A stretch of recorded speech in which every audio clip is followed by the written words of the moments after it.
아예 내가 뭐 언제 대출 받겠어? 이러지만 나중에 후회하시는 분들 많아요. 직접 물어보면 터놓고 답해주는 부동산 인터뷰 직터뷰 시즌 3. 안녕하세요, 월천대사 이주원입니다. 자, 오늘도요, 저번 시간에 앞서서 이제 대출이 많이 막히고 그래서 많이 처져 있고 다운되어 있고 이제 분위기가 무거운데요. 그래도 무주택자 분들하고 1주택자 분들한테는 큰 영향 없이 지금 대출이 진행이 되고 있다라는 희망적인 얘기를 나눠봤는데, 오늘은 조금 더 깊이 있는 다른 상품에 대해서도 좀 알아보는 시간 갖도록 하겠습니다. 자, 대출의 여왕 레원님.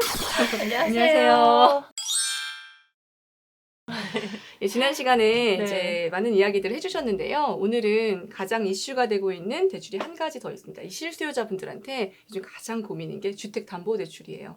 주택담보대출과 전세자금대출이 그렇지. 이 두 개가 가장 많이 하고 계시는 대출이죠. 617 대출하고 710 대출 이후에 정말 문의 많이 받으셨죠? 네, 많이 받았어요. 문자 폭탄이셨을 것 같아요. 네, 거기다가 정말 너무 복잡해서 저희도 정말 규정을 보고 하지 않으면 다 외울 수 없을 정도로 되게 복잡해요. 그리고 저희가 규정에 있는 대로밖에 안내를 못 해드리거든요. 그래서 최근에 바뀐 이제 전세대출 같은 경우는 1주택자에 대한 제한이 좀 들어왔죠. 금액이 맞아요. 좀 줄었어요. 서울 버전 같은 경우에 원래 이제 최대 5억까지 5억원까지 가능했잖아요. 근데 이제 3억으로 줄었고요. 예, 그리고 안심전세 같은 경우도 최대 4억이었는데 2억으로 줄었어요. 1주택자인 분들은. 거기다가 이제 저희가 각서를 쓰잖아요. 집을 사지 않겠다. 맞아요. 대출 받으면 네. 이제 더 이상 집을 구매하지 않겠다라는 각서를 네. 써야 돼요. 거기다가 예전에는 그냥 9억 이상의 집만 안 사면 되는데 이번에는 더 세분화돼서 3억 이상의 투기과열 지구에 있는 아파트를 사시면 안 되는. 그럼 아파트 아닌 건 괜찮겠네요? 그렇죠. 아, 그래서 최근 그러니까. 뭐 빌라가 잘 팔린다 뭐 이런 얘기도 조금 나오고는 있는데, 지금 전세 같은 경우는 정말 요즘은 전세 세입자들이 대출 안 받는 분들이 거의 없을 정도로 많이 받으시거든요. 얘기하다 보니까 한도 끝도 없다, 진짜 대출은.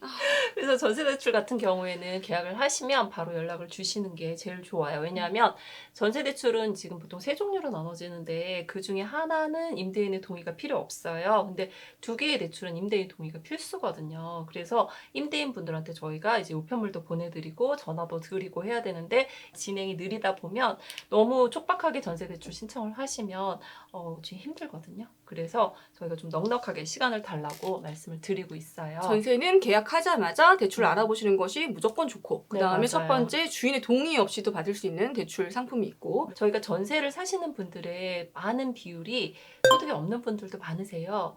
그렇기 때문에 그런 분들은 임대인의 동의를 반드시 받고, 질권 설정 방식은 임대인분들한테 뭐 큰 피해가 있거나 그런 건 없어요. 단지 이분들이 나갈 때 대출 상환을 임대인이 해주셔야 되는 거예요.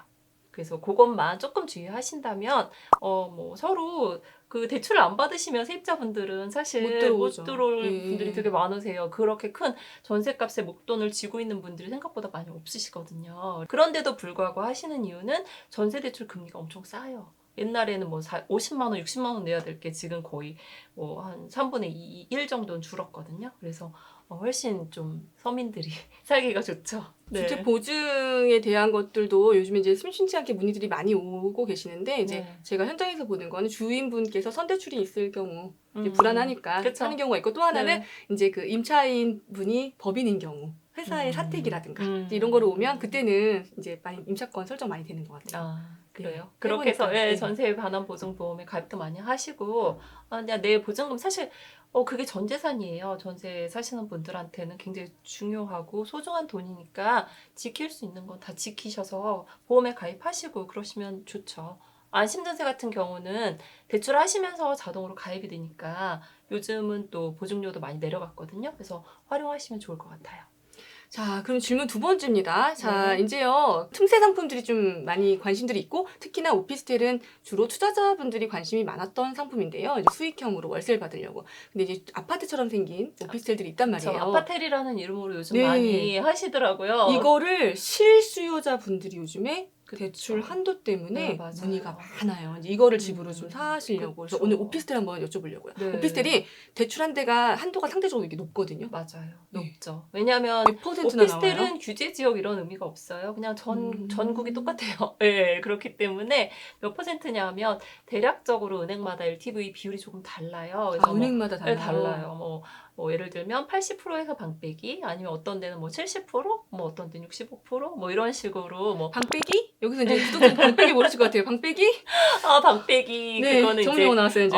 경매하시는 분들은 좀 이해를 많이 하시는데 일단 그 누군가 그 집에 세입자가 들어올 수도 있다라는 전제 하에 은행에서는 원래 방을 하나 차감을 하고 대출을 해줘요. 이 한도가 틀리잖아요. 네, 서울 같은 경우에 3,700을 빼고 대출. 서울은 3,700을 예. 대출 총 한도에서 빼고 빼요. 그다음 근데 네. 그런 식으로 이제 하는데 그게 또 은행마다 다르고 또 방 개수에 따라 달라요. 그래서 대략적으로 한 65% 전후 나오나 보다. 이 정도 생각하시면 될 것 같은데 근데 65%가 또 이분이 소득이 너무 작거나 가액이 큰 오피스텔을 사시거나 하면 저희가 DTI는 보지 않아도 오피스텔은 DSR을 봐요. DSR. 그 연봉이 많으신 분이 유리하겠네요. 그렇죠. 오피스텔 살려면. 네. 그런데 DSR의 문제가 또 뭐냐면 우리가 주택담보대출을 받을 때는 부부 소득이 합산이 가능하시잖아요. DSR은 합산이 안 돼요. 본인 걸로만 하셔야 돼. 지금 DSR이 타이트한 그런 금융기관은 지금 1금융권이고요. 보험사나 아직 2금융권은 DSR이 좀 한도가 많아요. 간혹 저한테 주거용 오피는 집 아닌가요? 라고 물어보시는데 가장 많이 착각을 하시는 게 대출하고 세금이 비슷한 부분도 있지만 다른 부분도 많아요. 그래서 똑같이 보시면 안 돼요. 대출에서는 오피스텔은 집이 아니니까 우리가 그냥 편안하게 대출 진행 가능하시고요. 여기서 도시형 생활주택, 도시형 생활주택은 집이에요. 내가 2억짜리 도생을 갖고 있으면 본인은 1주택자니까 대출하실 때 제한을 받으실 수 있어요. 그러면 생활형 숙박시설 생수군요. 숙박시설 같은 경우는 이제 저희가 건축물 대장 떼어봐야 되겠는데 거기에 주택이라고 써 있으면 당연히 안 되는 거고요. 근데 뭐 거기에 뭐 다른 뭐 이렇게 써 있다 이러면 가능할 수 있고. 아까 이제 계속 이제 DSR, DTI 이런 것들 소득 얘기를 계속 했는데요. 소득이 낮은 분이나 사회초년생, 대출 이제 청약도 안 되고 이런 분들 고민 많단 말이에요. 이분들은 대출 방법이 없어요? 아니 꼭 그렇진 않아요. DTR을 맞추는 방법이 본인 소득도 가능하시지만 신용카드를 얼마 사용하셨는지에 따라서도 대출 한도를 좀 올릴 수는 있어요. 근데 그런 경우에 소득이 아예 없으신 분들은 신용카드 쓰시기가 편한데 소득 기준에 따라 또 신용카드를 쓸 수 없을 수도 있어요. 그래서 2,400 이하이신 분들은 신용카드를 쓸 수 있으니까 본인들이 신용카드로 해서 우리가 소득을 맞출 수 있어요. 자, 이제 신용등급이 떨어지는 걸 좀 걱정들을 많이 하시는데 이 신용등급이 예전에는 이제 저희가 이제 대출을 받을 때 집단 대출이 막 이렇게 막히고 중간에 막 이런 맞아요. 과도기가 있었잖아요. 맞아요. 그때 할 수 없이 저기 단위농협이나 제2금융권 이런 저축은행. 이제 이런 데에서 집단 대출이 생기면 갑자기 그거 하는 순간 다음번 신용대출을 딱 떼어보면 내가 등급이 왜 이래? 이제 이 신용대출 되게 등급에 민감하단 말이에요. 그럼요. 신용도 등급 1등급, 맞아요. 2등급이면 자신이 딱.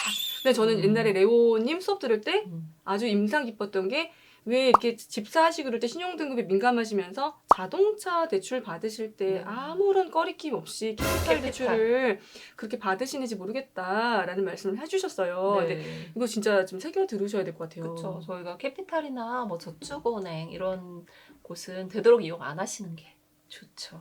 1금융권이나 뭐 보험사, 뭐 한인농협, 뭐 거기까지 우리가 이제 투자하시는 분들은 이제 거기까지 많이 가시잖아요. 그런데 좀 저축은행까지 가시면 등급이 살짝 많이 떨어지더라고요.